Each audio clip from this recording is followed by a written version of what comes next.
What's up, internet? My name's Ori. Welcome back to the channel. If you're new here, click that subscribe button. If you like this video, hit that like button, hit that notification bell. You'll never miss a video. You'll never miss a stream. Today, we're breaking down episode number 3 of Survivor. And this one was a pretty good one. I was twisted by the edit. They caught me off guard with how things eventually turned out. I really liked the challenges that we had in this episode. Plus, there was a nice little twist, and I like how it all turned out. Let's kind of break it down from the top. We started with the fallout of NECA being voted out last week. Cody felt really bad since him and Jesse had a really tight bond with NECA and a really close alliance, but they just needed to keep their tribe strong. With only having 4 people, they were all going to be playing in the next challenge, and they had to make the choice that was right for them moving forward, not just what was going to be good loyalty-wise, because, hey, you can be as loyal as you want to the people sitting next to you in your tribe, but if you're going to the tribal council every week, it doesn't really help you. So they were kind of, really feeling down because they're like, look, we're in last place right now. We're at the bottom of all the tribes, and we have a lot of work to do to get to the top. Speaking of the other tribes, though, we head on over to Baka, and Gabler, once again, just up to his antics.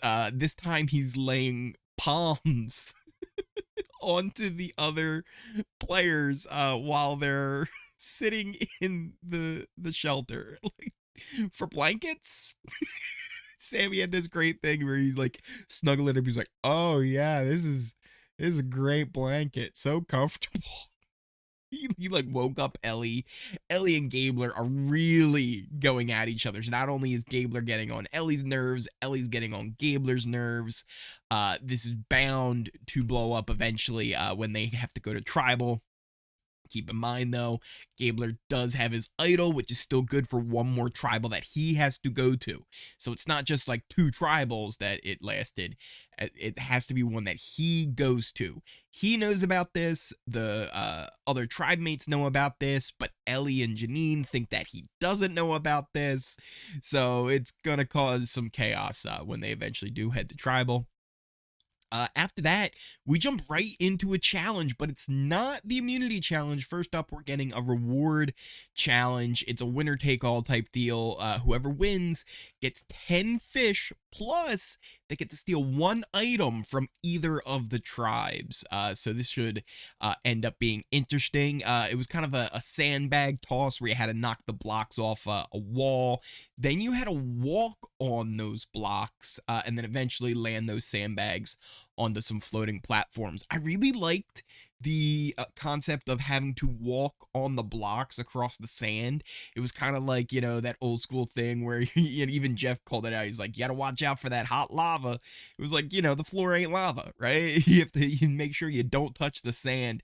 So I really liked that aspect. Plus, everybody in the tribe had a part in it, right? Like, whoever threw the blocks, they also had to walk, and then at the end, when they're trying to land the sandbags, each of the other 3 tribe mates, they were the ones who had to land it on the platform. So I really kind of liked this one. I liked how it all worked out. I want to see them add more kind of like new little twists on other challenges, and Survivor always does a pretty good job with that, sticking with classic Survivor type puzzles and challenges, but adding little twists on them and little things that kind of make them unique. So as far as this went, Cody had a cannon. Cody was just firing those sandbags away, knocking them down. He just kind of was crushing it, and takes the lead for Vessi. He starts walking on those blocks to get across the sand. Sammy eventually is able to join him, putting Baka into second. Ryan was really kind of struggling with the toss, but he was doing his best. But really, this was all Vessi. Vessi, who was feeling like they were in last place, comes out on top, just kind of blowing the other 2 tribes out here. And this could be a huge momentum switch for them since they're getting a nice meal and they get to kind of steal something from another tribe. So it's all coming up Vessi right now. As far as the stealing goes, there were some rules for it. So they couldn't steal flint. And other than that, everything was kind of fair game. And they could only go to one tribe, so they had to pick that. Before we get to that, though, since they didn't have fire, and that was kind of one of the big things with flint not being an option, it would have been great for them to go over there, steal the flint, and be great, because then they had fire. Since they didn't have a flint, they were like, well, we can't really cook the fish. So, hey, Jeff, can we make a trade? Can we do a little bargain here? Like, can we give back the fish and get maybe that fruit and the toolkit that the tribe got from the last reward? And he was like, yeah, sure. That's always been part of the rules. You can always trade for a previous reward. I mean, I don't know if it's always been a rule, but I feel like it's been a rule for a while now. Who was it who started the negotiation project? What was her name? It was the same one who wanted the coat from that lady when she was leaving. She started the whole like negotiation style with Jeff. Like, what if we do this and what if we do that? So that's definitely come into play here in more recent seasons, where tribes are like, hey, wait, listen, maybe we can work out a better deal here. And Jeff seems to be open for it, because why not? It makes for good TV when you can do stuff like that. So they won the challenge. They pass on the fish, but they get a whole bunch of fruit. I believe they got the toolkit as well for doing that. And then they still have the chance to steal an item from another tribe. But which one do they do? Which tribe do they raid? Cody, first off, he volunteers to go. He's like, look, listen, I'll go. Like, I'll go and do the stealing. Dwight seemed a little hesitant on this. He was like, I don't know if this is a good idea. And he tried to play it off. He's like, are you going to be, diplomatic and not be rude to them? But in his little confessional, he was kind of talking about, he's like, they could be making some, some deals and some relationships with the tribe he goes to, which is kind of a good, smart way to think about it, because Cody is a very likable guy. He's got a great charisma to him. By sending him to another tribe for this amount of time, he could make a lot of really good connections for a possible merge, just by being funny and laughing. It's someone they have met and spent time with, so when they get to the merge, they're more likely to want to listen to him than to someone like Dwight, who they haven't really spent a lot of time talking to. So Dwight, he had a good idea on being like, I don't know if we should, but eventually Cody is the one to decide to go. It's now, which tribe do we go to and what do we take? Cody wants to hit him hard. He's like, yo, I want to take their machete. Without their machete, you can't start your flint. You can't chop up coconuts. Like, you're dead in the water without your machete. And everyone else is like, well, I think that's a little too extreme. Like, maybe we shouldn't do that. How about the fishing gear? Like, go get fishing gear from them, and that's a little bit better. We don't want to, we want to think long term with this. We don't want to just, ruin a relationship with one of the tribes. We'll see how that comes back into play during the immunity challenge. So they do end up deciding that they're going to go to Coco. So Cody heads out on the boat. He shows up on the beach, and he does a brilliant little tactic. At least this is what he says afterwards. Maybe this is him just, justifying his own edit there. But he's like, he goes and he says, listen, they want me to come over here and take your machete. I don't want to do that, though.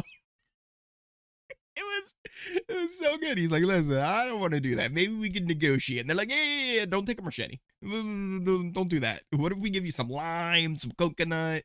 He's like, yeah, that might work. How about that and the fishing gear? So somehow him coming over and just being able to take one item led him into getting the fishing gear plus some food. This was kind of brilliant. Cody, the salesman who then also starts using things like mahalo and aloha. And Carla calls him out for that. She's like, this man played us. Carla's like, can't believe it. They let that happen. We gave him way too much. Carla this episode just continues to shoot up my rankings. I'm loving Carla right now. She's got an idol. She hasn't been to a tribal council yet, so we don't know exactly how she's going to fare there, but yeah, maybe some foreshadowing here.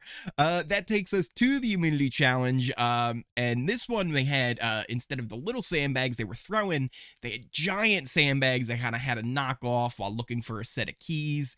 They would then use that key to unlock the net, which they had to crawl under and drag the puzzle pieces with them. Eventually, they would use those pieces to make two different puzzles. Once, they would have to make a square, drag those up a cargo net to a top platform, and then up on the top platform, they would have to make a triangle. So this was a cool little challenge. I really kind of liked this one. As far as the puzzle went, it was one of those ones where, like, you could see it, and like they couldn't see it. It's like, oh, you just have to do this and then you put this there, and they're all kind of struggling with it. It was a really simple puzzle, but hard, and I like that in a good challenge. As far as how this went, we start off with Baka kind of just crushing it. They get through that first puzzle almost right away, and they're taking their pieces up to the taller platform. Vessi eventually caught up with them, though, and that's where you had to make it a triangle out of these four pieces. Coco eventually gets there, but Vessi is the one to do the triangle first. They win immunity, and then Vessi, who was talking earlier about, like, hey, like, we don't want to go for the jugular, right? Like, we don't want to take their machete and you know, make them mad, right? We want to keep that relationship for the future, for the merge. Then decides to help Baka during the challenge, like, openly, not even like, hey, put that one on the side, like, oh, hey, slide that one, oh, flip it. Not even like subtly. They were just like, yeah, put that one down, and now put that one over and flip it, and then you put that there. It was like right out in the open, like not even trying to hide it. So Vessi and Baka, they both win immunity. Coco will be headed to their first tribal council of the season. And I started thinking earlier, when they were talking about, you know, one of the members of Vessi having to come over and steal something, they had Cassidy on there. And Cassidy, I feel like this might have been the first time she speak this entire season. Cassidy has 100% been getting that purple edit this season where she's like not even there. So when I saw that, and then she's also getting a lot of screen time right after they lose immunity, I was like, oh, well, Cassidy's gone. See you later, Cassidy. Like, you're getting the boot this week. It was nice knowing you, nice having you on the show. But we'll be seeing you later. Then we get back to the camp, and you know they're all kind of strategizing. And Ryan and Gio, they're like, yeah, we gotta get rid of Cassidy. Like, that's the easy vote. They're talking to James about it, and then Gio says, hey, you know what? I feel like I'm calling the shots right now. And I was like, oh. Okay, well, Gio, see you later. Like, that's the writing on the wall. As soon as he said that, I was like, it's going to be Gio. So we had Cassidy and Gio, and like one of them is going to be leaving. And then my girl Lindsay starts spiraling like crazy from paranoia that she might be the one to get sent out, which from everything we were seeing, she wasn't on the table. Until she started to kind of freak out, it was Gio or Cassidy, like one of them, most likely Gio, and it was going to be very simple. But then Lindsay got just so paranoid, it freaked out Carla, it freaked out James, and they started going, maybe we do send Lindsay. Once we got to tribal, Lindsay even brought up how she was kind of spiraling a little bit and feeling paranoid, and I was like, okay, that kind of like, all right, I think if she's mentioning it during the tribal, it means it got talked about, right? Like, she did have her little walk on the beach with James, where he was like, look, like, you just got to trust me. And everything seemed like it was good. But in the end, Gio gets a vote, Cassidy gets a vote. The other 4 votes were all for Lindsay. The only ones to vote opposite was Gio voted for Cassidy, so it seems like he was kind of left out of what was going on. Like, he might not have been involved with the plan to get Lindsay out, and Lindsay was the vote for Gio. So yeah, I don't even know how this all took place. We'll probably get some more of it on the next episode, but my suspicion is this was all Carla. and it's really setting her up well for any future tribals that she would have to go to as a Coco tribe at the very least. One, she's got an idol, so she's good that way. But I think could see that James and Lindsay were very close, especially with James being like, let me talk to her. Just let me talk to her about it. Let me try and pull her down and back her off of this. She's seeing that, realized, okay, they're also very close. So by getting rid of Lindsay, that pulls James closer to me, since she felt like she could get James on board. She also realized she had Cassidy kind of in her back pocket as well, who she was on board for the Geo vote.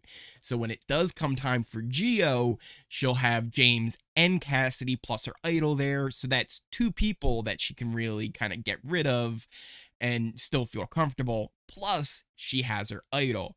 So I feel like this was very much her solidifying James as more of her number one ally compared to him being Lindsay's number one ally.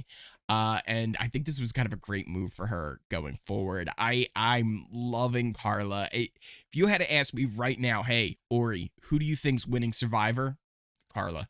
I really feel good about her going forward. I think she's got a really good head on her shoulders. She's thinking strategically. She's realizing, like, hey, if someone's this paranoid on the very first vote that's supposed to be so easy, how can I trust them come merge when everybody's scrambling and I really need somebody locked in? For her, Cassidy, Lindsay, which one's more trustworthy? Cassidy. So you keep the one who's going to be more solidified, one who's not going to waver on you, compared to somebody who could be a threat going forward. I really feel like if Lindsay would have been able to keep her cool and get further in the game, she's somebody that you have to really watch out for. Somebody who could definitely take a shot at you. And I think this was a great job by Carla setting things up to go forward. So we got a lot. We got a lot going on here. Baka, who knows what's going to happen when they head to Tribal with the whole idol with Gabler. More than likely, it would end up being probably Ellie or Janine. Over on Vessi, very interesting what could happen there with the four-person tribe heading on in, with Cody having an idol, with Noelle having a steal a vote. Who the heck knows what would happen in that situation? Let's say Noelle stole Cody's vote, and then Cody's like, well, okay, I'm playing my idol. And then Jesse's like, okay, well, I'm doing the shot in the dark. There's so many possibilities that could happen with the four-person tribe. And then with Coco, it looks like Carla's sitting good. James kind of being her right-hand man. Geo seems like he's on the bottom of the totem pole there. Ryan just a little bit above him, with Cassidy kind of finding herself right in the middle. Someone who, if you would have asked, like, oh, hey, like, who are some of, name all the Survivor players this season, Cassidy would have been the last one I would have remembered. I would have forgotten her. She totally would not have been remembered. But now she kind of finds herself in the middle of her tribe, kind of riding the waves. Looks like she might be good going forward. But what did you guys think of the episode? What did you think of Tribal and everything this kind of means going forward? Let me know in those comments down below. Also, if you have not checked out The Mole on Netflix, I highly recommend it. I did a video kind of doing a recap of the first 5 episodes. There's more episodes being released on Friday, and then the finale in 2 weeks from now. Well, 1 week from now. So look forward for that. It's amazing. It's kind of the best of Survivor, Big Brother, The Challenge, The Amazing Race, kind of all mashed into one. If you haven't seen the show from when it was on years ago, back in the early 2000s, they rebooted it on Netflix. There was a Dutch version, which I haven't checked out, but I hear a lot of good things. I absolutely loved the first 5 episodes, so go check that out. Then you can go check out my review of it as well. It's a long one. It's a nice long review, kind of going through everything that took place. We'll also have a review and recap for The Amazing Race, episode number 3.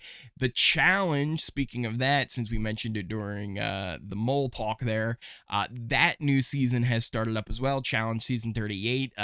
What is it now? Ride or Dies. It's like a partner season. So I'm going to have a recap for that. So look out for all that kind of stuff, especially if you are new here. Hit that subscribe button. If you made it all the way to the end of this video, smash that like button and hit that notification bell so you never miss a video and you never miss a stream. All my socials are also down in the description. You can find links for my Twitter, our Discord, my Twitch. I really need to get Twitch back up and running. I think after this week, I'm going to get that going. I also need to finish the Big Brother 24 retrospective, kind of going over everything that happened during the season. It's a lot to go through, watching all the episodes, going through my own recaps, just trying to get a feel on everything, especially those early weeks. It's kind of hard to remember everything that happened over the season. So keep an eye out for that as well on the channel. And just thank you guys so much for watching. I appreciate all the support, and I will see you next time.